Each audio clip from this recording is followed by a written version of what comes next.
19 नवंबर साल 1999।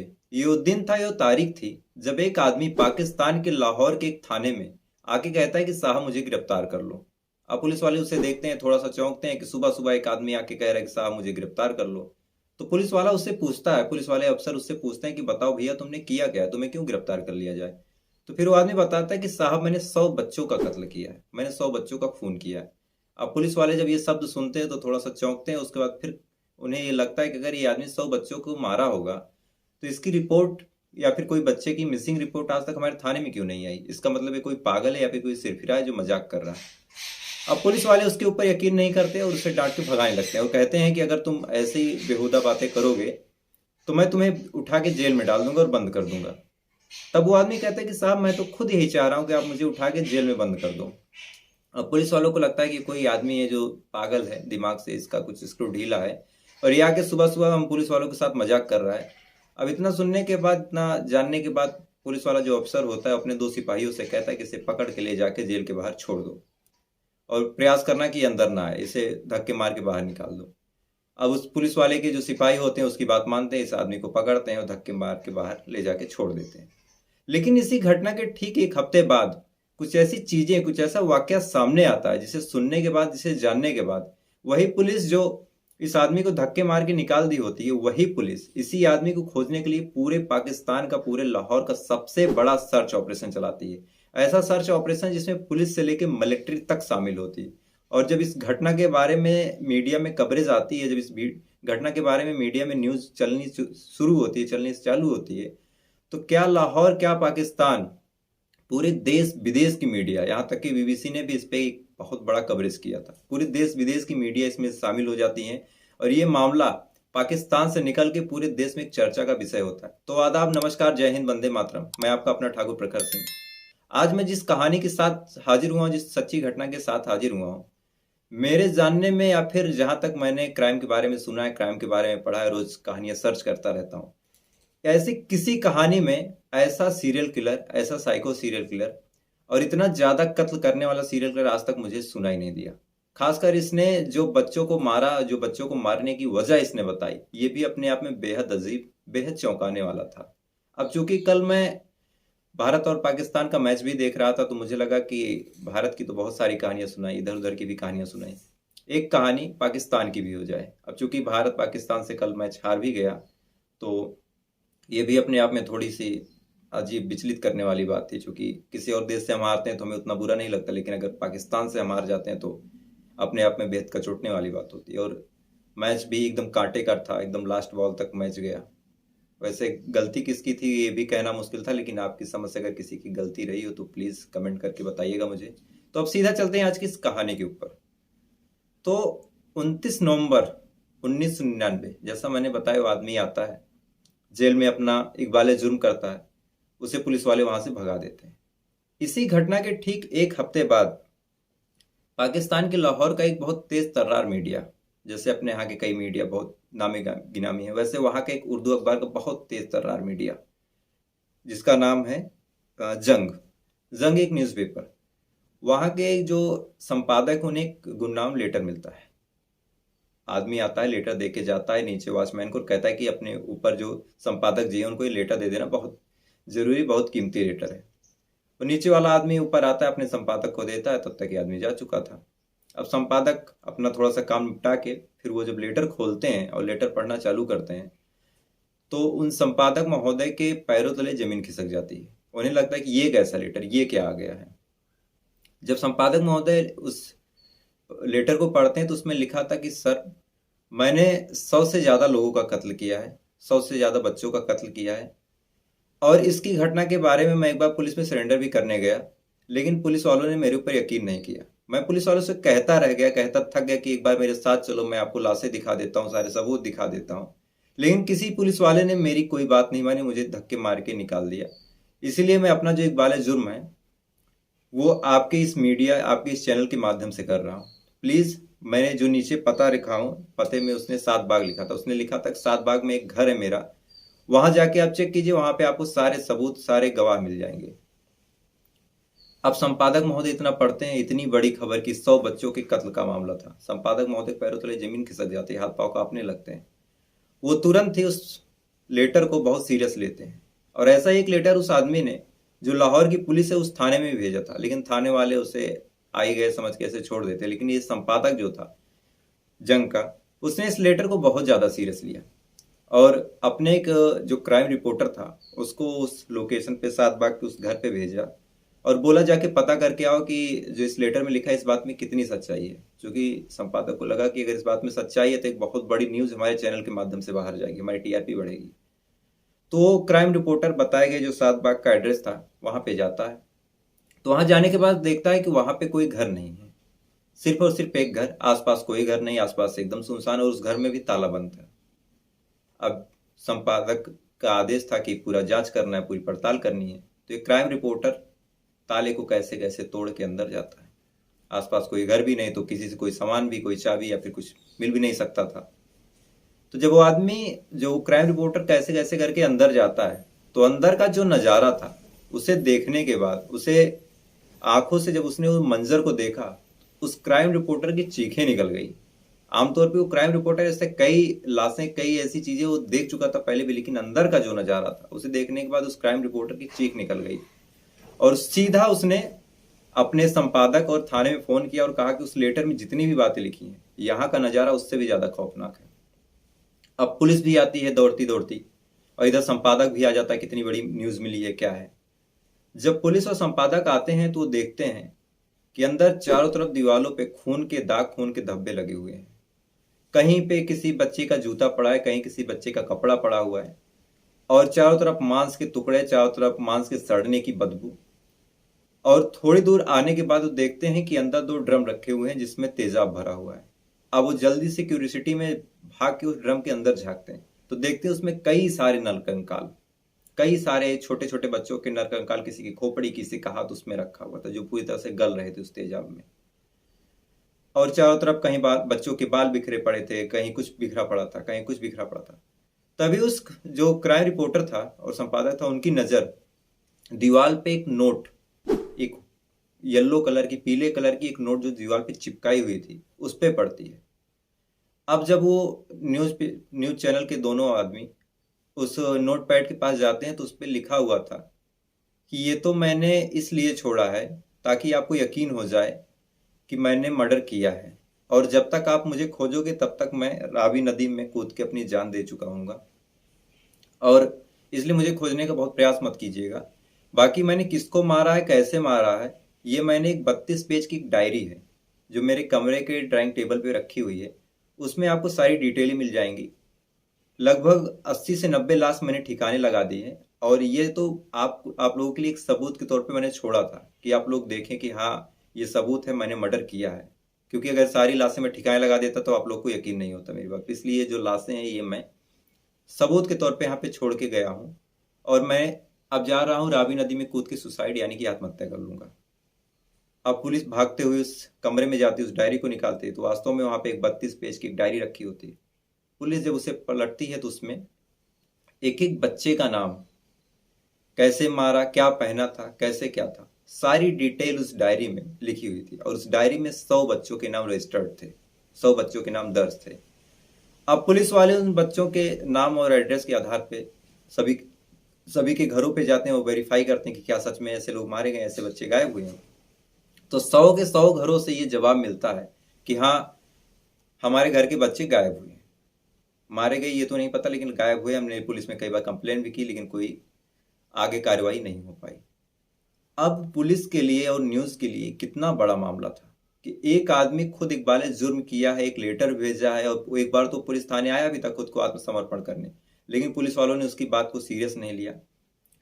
और अगर उस दिन सीरियस ले लिए होते तो शायद इस 100 कत्ल करने वाला गिरफ्तार होता है।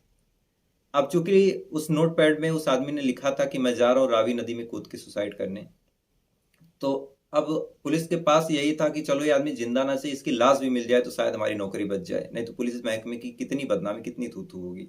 आमतौर पे पाकिस्तान की पुलिस वैसे भी काफी बदनाम रहती थी अपने यहाँ पे उस समय। अब जल्दी जल्दी सारे जितने गोताखोर, जितने ड्राइवर्स थे, जितने नाव चलाने वाले थे, जितने जाल लगाने वाले थे, सबको पकड़ा गया और रावी नदी में सर्च ऑपरेशन चालू कर दिया गया। एक दिन सर्च हुआ, 2 दिन सर्च हुआ, 4 दिन, 6 दिन, 10 दिन, ऐसे ऐसे 15 दिन, 20 दिन ऐसे पूरे खोजा जा रहा। उस आदमी का ना उसकी लाश का कहीं आता पता नहीं चल रहा।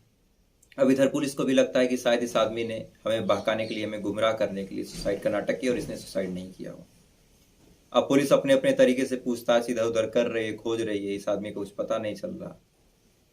अब लेटर में तो नहीं, लेकिन उस डायरी के अंत में, जो डायरी थी उसके अंत में उस आदमी का नाम लिखा हुआ था, जावेद इकबाल।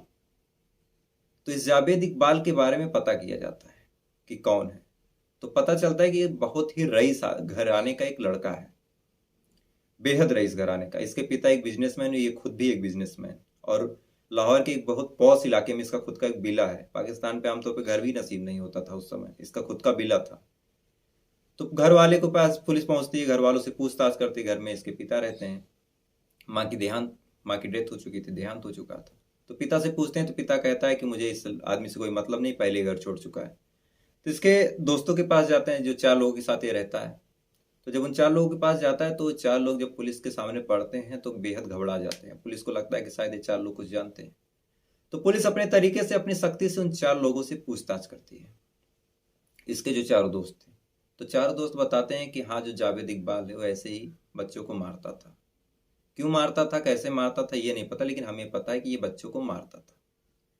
अब पुलिस वाले इन 4 दोस्तों को गिरफ्तार कर लेते हैं, लेकिन असली अपराधी जो जावेद इकबाल है वो अभी पुलिस की नज़र से दूर है, पुलिस की पकड़ से बाहर है। मामले को महीनों बीत जाते हैं, उस आदमी का कोई पता नहीं चलता। पुलिस वालों के पास वो आया था 29 नवंबर को। अब ठीक 29 दिसंबर को, ठीक 1 महीने बाद, जो संपादक हैं उनके पास, उसी जंग न्यूज के संपादक के पास, उनका जो प्यून था, जो चपरासी था, वो आदमी आके कहता है कि सर, आपसे एक आदमी बहुत बेचैनी से मिलना चाह रहा है, उसके पास कोई न्यूज है। तो ये संपादक महोदय कहते हैं कि अभी मेरे पास टाइम नहीं है, उसे भेज दो, बाद में आए। वो प्यून बाहर आता है, इस आदमी को बताता है कि साहब के पास टाइम नहीं है, आप बाद में आइए। तो फिर ये आदमी कहता है कि जाके उनको मेरा नाम बता दो, और फिर वो आदमी प्यून को अपना नाम बताता है, और प्यून आके उस संपादक को उस आदमी का नाम बताता है जो बाहर आके खड़ा है। अब जैसे ही प्यून नाम बताता है, इन संपादक जो कुर्सी पे बैठे थे, लैपटॉप में, कंप्यूटर में कुछ काम कर रहे थे अपने डेस्कटॉप पे, ये उछल के खड़े हो जाते हैं। इतना इतना जोर से चौंकते हैं, इतनी तेज से चौंकते हैं कि ये खड़े हो जाते हैं, और भागते हुए खुद दरवाजा खोल के उस आदमी के पास जाकर खड़े होते हैं। अरे आप कैसे? क्योंकि उस आदमी ने, जो बाहर खड़ा था, उसने अपना नाम जावेद इकबाल बताया था। फिर वो आदमी अंदर आता है, संपादक महोदय उसे अंदर लाते हैं, बताइए, कहते हैं क्यों मिलना था, कैसे, आप तो वही है ना? तो कहता है हाँ, वही हूँ जो जिसने आपको लेटर लिखा था, और मैं आपके चैनल पे अपना इंटरव्यू देना चाहता हूँ, और मैंने कैसे मारा, क्या किया, सारी बातें मैं आपके सामने बताना चाहता हूँ। अब जैसे ही, और मेरी एक शर्त है कि जैसे ही इंटरव्यू खत्म हो, आप पुलिस को फ़ोन नहीं करेंगे, आप मुझे पुलिस के हवाले नहीं करेंगे, आप यहाँ की मिलिट्री को फ़ोन करें, क्योंकि पुलिस पे मुझे भरोसा है। मैं एक बार गया था आत्मसमर्पण करने, सरेंडर करने, लेकिन पुलिस ने मुझे सीरियस नहीं लिया। तो मुझे यहाँ की पुलिस की कार्यशैली पे एकदम भरोसा नहीं है। आप जो है मिलिट्री को फ़ोन कीजिए और तब तक मेरा इंटरव्यू लीजिए। अब जंग के पास पहली ब्रेकिंग न्यूज़ जो लेटर था, अब दूसरी ब्रेकिंग न्यूज़ वो इंटरव्यू, खुद वो शख्स जो मर्डर किया था खुद इंटरव्यू देने आया था। तो जंग के पास एक बहुत बड़ी ब्रेकिंग न्यूज़ थी। फौरन पूरा सेटअप लगाया जाता है और इस आदमी का इंटरव्यू चालू किया जाता है, और इधर आर्मी को फ़ोन कर दिया जाता है। जैसे हमारे यहाँ थोड़ी थोड़ी दूर पे सीआरपीएफ कैंप होते हैं, वैसे उनके यहाँ भी उनका कोई कैंप था, वहाँ फ़ोन किया जाता है, और आर्मी के 20 जवान वहाँ से चलते हैं इस आदमी को गिरफ्तार करने। उसके बाद इसका इंटरव्यू शुरू होता है। इस आदमी से पूछा जाता है कि अच्छा आप बताइए, आपने, पुलिस जो मीडिया वाले थे अपने अंदाज में पूछते हैं कि आप बताइए, आपने ऐसे 100 बच्चों को क्यों मारा, इसके पीछे वजह क्या है? तो आदमी बताता है कि जब मैं छोटा था, मैं बेहद रईस घर का था, मेरे घर के जो पड़ोसी थे वो मेरे पापा से मुझसे जलते थे, क्योंकि उनके पास उतना पैसा नहीं था, उतनी संपत्ति नहीं थी।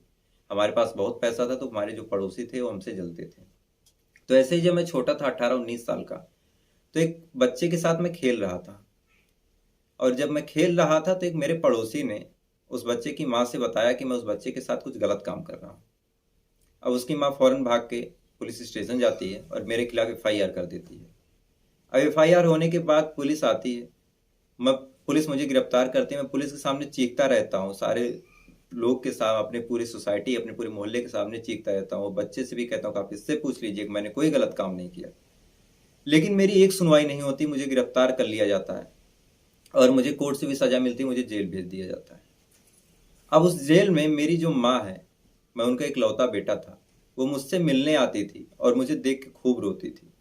और रोते ही रोते एक बार घर आती है और उस मेरी माँ का इंतकाल हो जाता है, मेरी माँ का देहांत हो जाता है, मेरी माँ मर जाती है। अपने बेटे की दुख की वजह से, जिसके बेटे को झूठा फंसाया गया था, इस वजह से मेरी माँ की मौत होती है। इसलिए मैंने कसम खाया था कि मैं पूरे पाकिस्तान को, पूरी सोसाइटी को, जिसने मेरी बात नहीं सुनी, ऐसी 100 माओं को रुलाऊंगा। और 100 माओं को रुलाने के लिए मुझे 100 बच्चों को मारना था। इसलिए मैंने ये प्रतिज्ञा ली थी। अब फिर इतना सुनने के बाद जो संपादक थे, जो रिपोर्टर थे, उनके एक तरह से बॉडी में एक सिरहन पैदा होती है कि एक आदमी अपनी माँ को रोता देखकर उसने प्रतिज्ञा की, उसने कसम खाई कि मैं ऐसे 100 माओं को रुलाऊंगा। ये कैसा आदमी, कैसा साइको है। अब इसके बाद फिर पूछते हैं कि अच्छा आप बताइए, आपने जो बच्चों को मारा उन्हें कैसे उठाया और इतनी सफाई से मारा कि आज तक एक की भी मिसिंग रिपोर्ट या फिर ऐसी कोई कंप्लेन बाहर कैसे नहीं आई। तो फिर इसके पीछे की भी कहानी जो थी वो बताता है। वो कहता है कि बच्चों को मारने के लिए सबसे पहले मैंने वीडियो पार्लर की एक दुकान एक पॉर्स इलाके में खोला। मेरे पास पैसे की कोई कमी नहीं थी, तो मैं जो चाहता वो बिजनेस कर सकता था। तो मैंने एक पॉर्स इलाके में वीडियो पार्लर की, जो आमतौर पे बच्चे आते थे वीडियो गेम खेलते थे, ऐसी एक दुकान मैंने एक पॉर्स इलाके में खोली। बच्चे आते, उस पर खेलते। मैंने कभी कभी डिस्काउंट भी दिया, तो बहुत सारे बच्चों की भीड़ होती। लेकिन अब असल में मैं उन बच्चों के साथ खुद खेलता था। मैं एक 100 रुपए का नोट निकालता, वहीं गिरा देता। अब वो बच्चों में से कोई एक बच्चा जो बहुत लालची होता, वो आके उस नोट को उठा लेता। और उठाने के बाद मैं कुछ देर बाद खुद आके जानबूझ के कहता कि मेरी 100 रुपए की एक नोट गिर गई है, क्या किसी के पास है या फिर किसी ने देखा है। तो सारे बच्चे मना करते और उन्हीं बच्चों के साथ ये बच्चा जो नोट उठाया होता था ये भी मना कर देता। अब चूंकि मुझे पता होता था कि इस कौन से बच्चे के पास है, तो मैं तलाशी लेने के बहाने उस बच्चे को पकड़ लेता था और फिर उसे अपने पार्लर के बगल एक कमरे में ले जाता था। उसके साथ कुछ गलत काम करता था और फिर बाद में वो कहीं किसी को बता ना दे, इसलिए वही 100 का नोट उसे दे के भेज देता था। अब मुझे मारना तो था इन सभी बच्चों को, लेकिन एक बात बीच में आ जाती थी कि काफी अमीर घर के बच्चे थे। अगर मैं एक को भी मार देता, बहुत करता, दो चार को मारता। ये इतने अमीर घर के बच्चे थे कि पुलिस के ऊपर एक दबाव जाता, पुलिस मुझे खोज के पकड़ लेती। इसलिए इनको मारने में, मैं मारने को तो मार देता, लेकिन जो मेरा 100 का आंकड़ा था, 100 की टारगेट थी, टारगेट किलिंग, वहां तक पहुंचने से पहले मैं गिरफ्तार हो जाता, मेरी कसम पूरी ना होती। इसलिए मैंने एक मछली की शॉप होती है, एक्वेरियम, एक्वेरियम, सॉरी माफ कीजिएगा, एक्वेरियम, उसे खोला, जिसे जहां पे मैं रंग बिरंगी मछलियों को ला के रखता। अब कई सारे बच्चे जो अमीर घर के, गरीब घर के, वो देखने आते। और उन्हीं बच्चों में से जो बहुत बेहद गरीब घर के होते, मैं उनके साथ यही 100 रुपए वाला प्रैंक करता। उन्हें उठाता और जो सात बाग में मेरी कोठी थी वहां लेके जाता, उनके साथ गंदा काम करता। और गंदा काम करने के बाद वहीं पे एक जंजीर थी, उसी जंजीर से उनका गला घोट के और फिर बाद में टुकड़े टुकड़ों में करके मैं उसी तेजाब की टंकी में डाल देता। और जब उनकी बॉडी गल जाती, जो थोड़ा बहुत कंकाल बचता, उसे मैं अपने इन्हीं चारों दोस्तों के साथ, जो आपने पकड़े थे, पुलिस वालों ने पकड़े थे, इन्हीं चारों दोस्तों के साथ रावी नदी में फेंक देता। अब चूंकि ये बच्चे इतने गरीब घर के थे कि ये जब कंप्लेन करवाने जाते, इनके माँ बाप कंप्लेन करने जाते कि मेरे घर का बच्चा गायब है, तो पुलिस वाले कोई बहुत ध्यान नहीं देते और मैं पकड़ा नहीं जाता।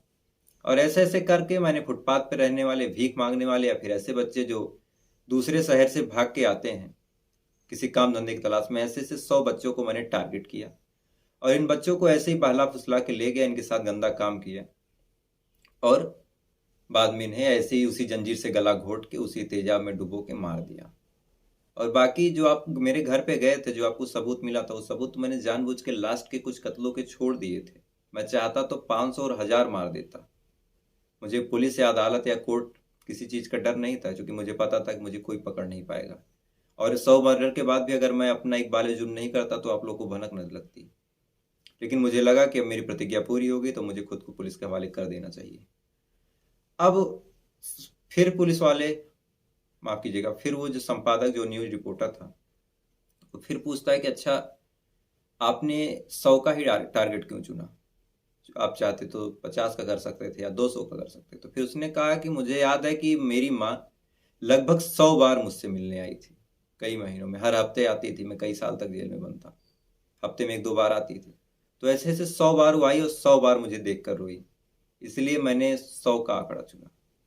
अब इधर इधर इधर जो इस आदमी का इंटरव्यू हो रहा था, उधर जो फौज के आदमी थे, पाकिस्तान आर्मी के लोग थे, वो भी आ जाते हैं, लगभग 20 जवान। और इसका इंटरव्यू पूरा होता है, उसके बाद 20 जवान इस आदमी को पकड़ते हैं, जिसका नाम जावेद इकबाल था। जावेद को पकड़ते हैं और ले जाके अपने कैंप में इससे पूछताछ करते हैं। पूछताछ में भी सेम बात बताता है कि मैंने इसीलिए मारा, ऐसे मारा, और मुझे लगा कि मेरा जो शपथ था, मेरी जो कसम थी, वो पूरी हो गई, इसलिए मैंने आत्मसमर्पण कर दिया। अब पूछताछ करने के बाद इधर इसके चारों दोस्तों को पुलिस उठा चुकी थी। इससे भी पूछताछ जो फौज वाले थे कर चुके थे। उसके बाद इसे लाहौर पुलिस के हवाले कर दिया जाता है। अब लाहौर पुलिस के पास डेड बॉडी थी, मारने का रीजन था, सारी चीजें थी, तो इसे आनंद फानन में ले जाके कोर्ट में पेश किया जाता है। और उस समय जो कोर्ट के जज थे, अल्लाह बख्श खान, बहुत ही तेज तर्रार जज, ऑन द स्पॉट फैसला करने वाले, उन्हीं की अदालत में इनको पेश किया जाता है। उसके बाद एक दो पेशियों में इससे पूछताछ की जाती है दोनों तरफ से, एक डिफेंस, एक प्रोस्टिट्यूट का लॉयर जो था। ये दोनों जो थे, दोनों का जिरा होती है, दोनों की बहस होती है। और ये दोनों होने के बाद लास्ट में जज साहब ने जो फैसला दिया, वो फैसला अपने आप में बेहद अहम, बेहद चौंकाने वाला, और शायद ऐसा कोई फैसला भारत के इतिहास में, पाकिस्तान के इतिहास में, या फिर पूरी दुनिया के किसी जज के, किसी जुडिशरी के इतिहास में ऐसा फैसला आया नहीं था। सारी बात को सुनने के बाद, सारी बात को जानने के बाद, जो जज थे अल्लाह बख्श, उन्होंने फैसला दिया कि इस आदमी को 100 बार फांसी पे लटकाया जाए, यानी कि इसे फांसी दी जाए, एक बार मर जाए, इसके बाद भी इसे 99 बार वैसे ही लटकाया जाए, और इसे लटकाने के बाद इसे 100 टुकड़ों में काटा जाए।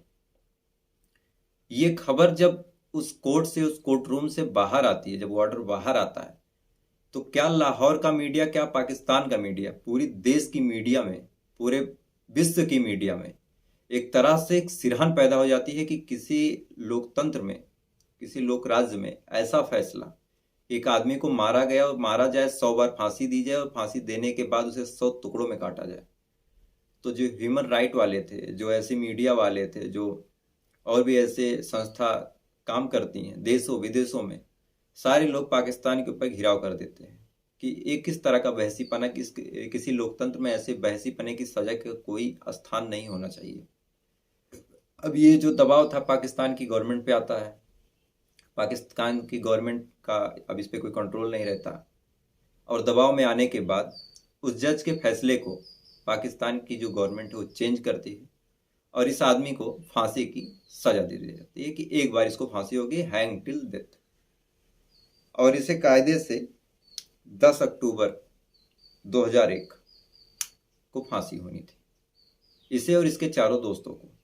अब इन्हीं में से 2 दोस्त ऐसे थे जो जेल से भागने के चक्कर में, या फिर जेल से कूद के, ये बात भी जांच का विषय थी, काफी चर्चा का विषय था, उनकी मौत हो जाती है। ऐसा पुलिस रिपोर्ट में लिखा जाता है कि इन्होंने सुसाइड कर लिया। और फांसी के ठीक 2 दिन पहले, 8 अक्टूबर 2001, फांसी के ठीक 2 दिन पहले सुबह सुबह जेल में, अच्छा ये उसी जेल में बंद थे जो जेल हमारे देश के लिए बहुत बड़ा सिरदर्द भी है, नाम तो अभी मुझे याद नहीं आ रहा।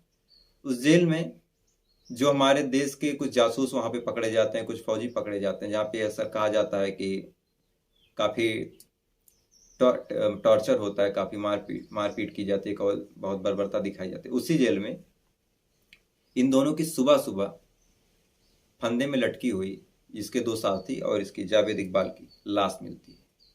अब फांसी से ठीक 2 दिन पहले फांसी में लटकी हुई लाश मिलने, ये भी अपने आप में एक चर्चा का विषय हो जाता है उस समय, चूंकि पूरे पाकिस्तान का सबसे बड़ा ये मामला था, सबसे बड़ी ये थी, सबको इंतजार था। जैसे हमारे देश में निर्भया की दोषियों को फांसी का इंतजार था, वैसे ही इसकी फांसी का भी पूरा देश इंतजार कर रहा था। और ठीक 2 दिन पहले जब लाश मिलती है तो पूरे देश में एक बार फिर कौतूहल फैलता है, पूरा कौतूहल मच जाता है। फिर इस मामले की जांच की जाती है, तो प्राथमिक जो रिपोर्ट आती है उसमें जेल प्रशासन कहता है कि इन दोनों ने सुसाइड कर लिया। लेकिन जब पोस्टमार्टम होता है तो इनकी पोस्टमार्टम रिपोर्ट में इनकी बॉडी से जहर मिलता है, पॉइजन मिलता है, और थोड़ा सा मारपीट के भी निशान मिलते हैं, जिसके ऊपर बाद में काफ़ी कार्रवाई होती है। और ये बात सामने आती है कि कैदियों ने ही, जो जेल में बंद कैदी थे, उन्होंने जेल प्रशासन के साथ मिलकर इन तीनों की हत्या कर दी। और इस वजह से जब ये बात सामने आती है कि कैदियों ने हत्या की, उसमें जेल प्रशासन शामिल था, तो इस वजह से जो जेल में अफसर तैनात थे, चूंकि इतना हाई प्रोफाइल मामला था, कि उनको भी सस्पेंड कर दिया गया, हटा दिया गया। और बाद अब चूंकि फांसी के 2 दिन पहले इनकी मौत हो जाती है। तो बाद में ये मामला भी आता है कि जिसने 100 लोगों को मारा, इसकी लास्ट में हत्या कर दी गई। और इसी तरह 100 लोगों के हत्यारे, 100 लोगों के 100 बच्चों के सीरियल किलर जावेद इकबाल का खात्मा होता है। तो ये थी पूरी कहानी जो मैंने आपके साथ रखी, आपके सामने रखी, आपके साथ शेयर की। अब जाते जाते आपसे फिर से वही अनुरोध की अगर आपको वीडियो अच्छा लगा तो वीडियो को लाइक कर लीजिएगा, चैनल को सब्सक्राइब कर लीजिएगा। और शुरू में जो आपसे मैंने सवाल पूछा था कि पाकिस्तान और भारत की मैच में जो भारत की हार हुई है वो गलती किसकी थी, तो प्लीज़ कमेंट करके ज़रूर बताइएगा। और अगर इस कहानी को लेकर आपका कोई सुझाव, कोई सजेशन हो तो वो भी बताइएगा। और कोई कहानी अगर आप सुनना चाहते हैं तो प्लीज़ कमेंट करके बताइएगा। और आप लोग जो कमेंट करते हैं तो जैसे बुरा मत मानिएगा, मैं देखता हूँ कि जैसे यस क्रिएशन या फिर ऐसे कुछ हैं, तो नाम लेते समय जैसे अगर मैं वीडियो में आपका नाम लेना चाहूँ, आपका शुक्रिया अदा करना चाहूँ, तो थोड़ा सा मुश्किल हो जाता है कि मैं क्या नाम लूँ। तो प्लीज़ अगर आप लोग कुछ ऐसे चैनल्स बना के कमेंट कर रहे हैं तो प्लीज़ कमेंट करने के बाद आप अपना नाम भी लिख दीजिए। जैसे एक वो भाई हैं अजय सिंह, ये बहुत अच्छा कमेंट करते हैं, तो अजय जी आपका बहुत बहुत धन्यवाद। एक सिस्टर हैं, एक मैम है रूबी पांडा, वो भी बहुत सपोर्ट करते हैं, तो उनका भी बहुत बहुत धन्यवाद। एक यन सिंह करके अंकल जी हैं, वो भी बहुत सपोर्ट करते हैं, तो यन सिंह जी आपका भी बहुत बहुत धन्यवाद। आप लोग ऐसे ही प्यार, ऐसे ही सपोर्ट बनाए रखिएगा, ताकि मैं जब भी कहानियाँ लाऊं तो एक मोटिवेशन, एक वो मिलता है कि मैं डेली और रिसर्च करता हूँ और मेहनत करता हूँ, क्योंकि आप लोग का एक लाइक, एक कमेंट मुझे बहुत ज़्यादा ताकत देता है। तो फिलहाल ये थी पूरी कहानी। अब आपसे कल फिर मुलाकात होगी किसी नई कहानी के साथ। तब तक अच्छे रहिए, स्वस्थ रहिए। जय हिंद, वंदे मातरम।